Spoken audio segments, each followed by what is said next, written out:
accidentally brought back a criminal with D&D. So I've been a forever DM pretty much since high school, and since I was one of the few DMs around during the time, I got very familiar with introducing people to various forms of TTRPGs. People would try the game, I would ease them into it, they would tell their friends at school, and the cycle would repeat. It earned me somewhat of a reputation for being a very good intro DM that makes new players feel welcome and comfortable at the table as they sit down for their first game, which with all the numbers, dice, and silly voices can be incredibly intimidating to new players. My regular D&D group brought in one of their friends, who we'll call V, who's a little secretive about his past. I won't disclose too much to protect his privacy, but he grew up on the streets of the city where I live and was involved with a lot of crime growing up. He's left that life behind for a while now and completely embraced his inner nerd. His favorite movie of all time is Ready Player One. He loves board games and fantasy stories, so he was absolutely all about trying out TTRPGs. He absolutely loved it, eventually hosting the games at his place. But this story isn't about him. It's about his friend, who we will name B.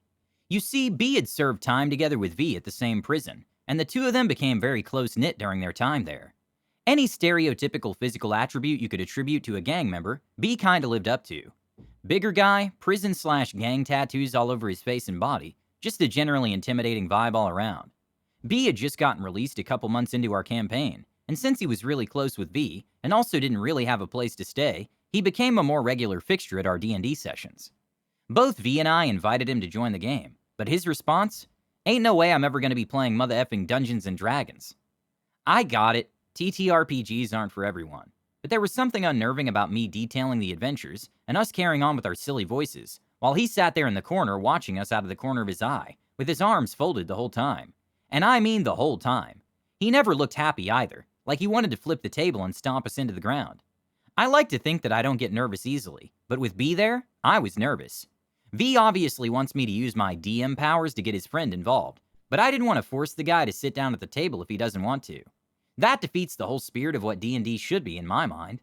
This carries on for probably about a month before B finally pulls me aside. Presumably wants to give me a piece of his mind, so I step aside with him hoping to be as civil as possible. Get the book, he says. No preamble, just opens up the conversation with that demand. I blink at him. The book? Yeah, get the book. I have no idea what you're talking about, dude. He looks around in frustration. The book, D&D. Don't make me say it again. That's when it starts to dawn on me that he may be talking about the player's handbook. I look at him slightly incredulously, and I can't help but feel a smile creep into my face. The player's handbook? Did you want to make a character, B? Man, get the mother effing book. So I walk him through character creation, and notice immediately that his math skills aren't superb. He dropped out of school early, so he was visibly nervous about a sheet full of numbers, but I decided to make things as easy as possible for him. He didn't know how any of it worked, or if there was any structure to play. He had yet to understand, so I laid it out for him. I tell you a story, you tell me what you want to do. I'll handle all the rest, numbers and all. At the very least, he grasped that a higher number meant you were more likely to succeed. He creates a half-orc warlock that is largely self-styled. We even did a little homebrew where his character was deprived of a mouth due to his pact. He made this choice because he was uncomfortable with the prospect of speaking in-game. He participates minimally at first, but slowly as he realizes he has the freedom to interact as he wishes, he starts getting into exploring ruined cabins, and he genuinely reacts with dread when his party encounters a dangerous foe. I could tell he was getting into it. Towards the end of our first session, he steps through a rotting floorboard and faces a fall several hundred feet into jagged stone, easily enough to kill his character. Since the party isn't at a super high level, they don't all have a lot of magic or items to help him. He makes a dex save to keep himself from falling through, and rolls a 1. B puts his head in his hands when suddenly V cuts in. Can I use my lucky feat on him to give him a reroll? Well, I don't think it works like that. I know. Can we house rule it that I can use it on someone else once per long rest? I'll take any penalty you want me to later for it. You know what? It's important that B has fun, and the group wants this energy to keep going. Sure, B, give me a reroll. He clutches the D20 and does this small little almost prayer. Dexterity isn't his highest stat, and then he puts his hand in the middle of the table. V puts his hand on top for solidarity, as do the other players. I watch with a bemused smile as they count it down, and drop the D20 together. Nat 20. B explodes out of his seat, and runs a whole lap around the room screaming his head off, and the rest of the table erupts into cheers and applause. It felt both incredibly cliche and predestined that he somehow manages to roll a crit fail, followed by a crit success when it counted. His character leaps from the collapsing floorboard and bangs into a wall, where it swings aside, revealing a hidden passageway. I couldn't believe how big the man's smile was. His face was nearly in two pieces. Later that session, he encounters a Goliath warrior woman at a tavern and tries to seduce her. Since he has no mouth, this makes it incredibly hard. But later on, after he levels, I allow him at-will telepathic communication as a sign of his burgeoning psychic power. He revisits the Goliath woman, challenges her to a contest of strength to win her affections, and with some magical meddling and assistance from the rest of the party, woos her, and I give him a fade-to-black bedroom scene while he laughs uproariously. He's been a regular ever since. Actually, I learned later on that B was going through a very rough time then.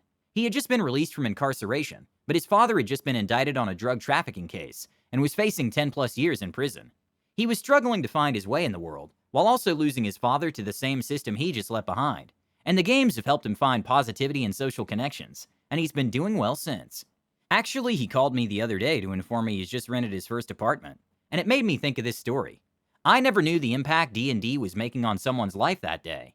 B undoubtedly has made some really bad decisions in his past, but part of what I love about D&D is that no qualifiers matter once you sit down at the table.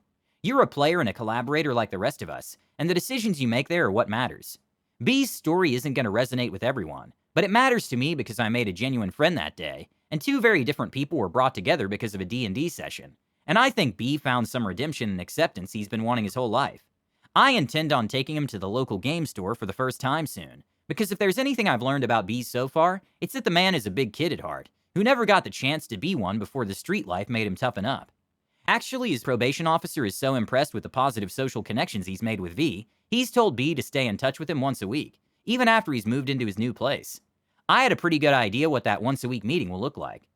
This is such a wholesome and wonderful story. D&D really does help with so many things. It's group therapy with loot. I know so many people that have found D&D to be a productive outlet and a safe space for them to explore their creativity and embrace their inner nerd.